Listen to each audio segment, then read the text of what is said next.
చాలా అన్యాయం, దుర్మార్గం.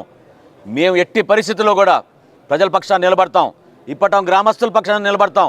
పవన్ కళ్యాణ్ గారు అన్ని విధాలుగా మీకు ఈ భరోసా ఇమ్మని చెప్పారు. ఈ రోజున పచ్చటి గ్రామాల్లో కూడా మీరు మంటలు పెడుతున్నారు. ఎవరైనా కోరారా?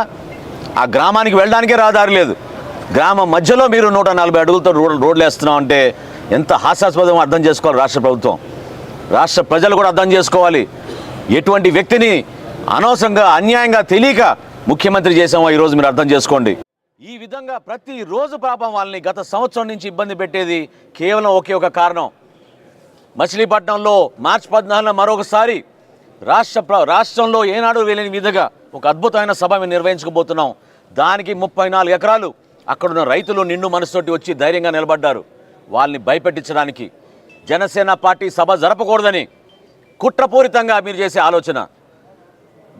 చేసే ఆలోచనకి ఈ యుద్ధం ప్రారంభించింది జగన్మోహన్ రెడ్డి గారు, గుర్తుపెట్టుకోండి.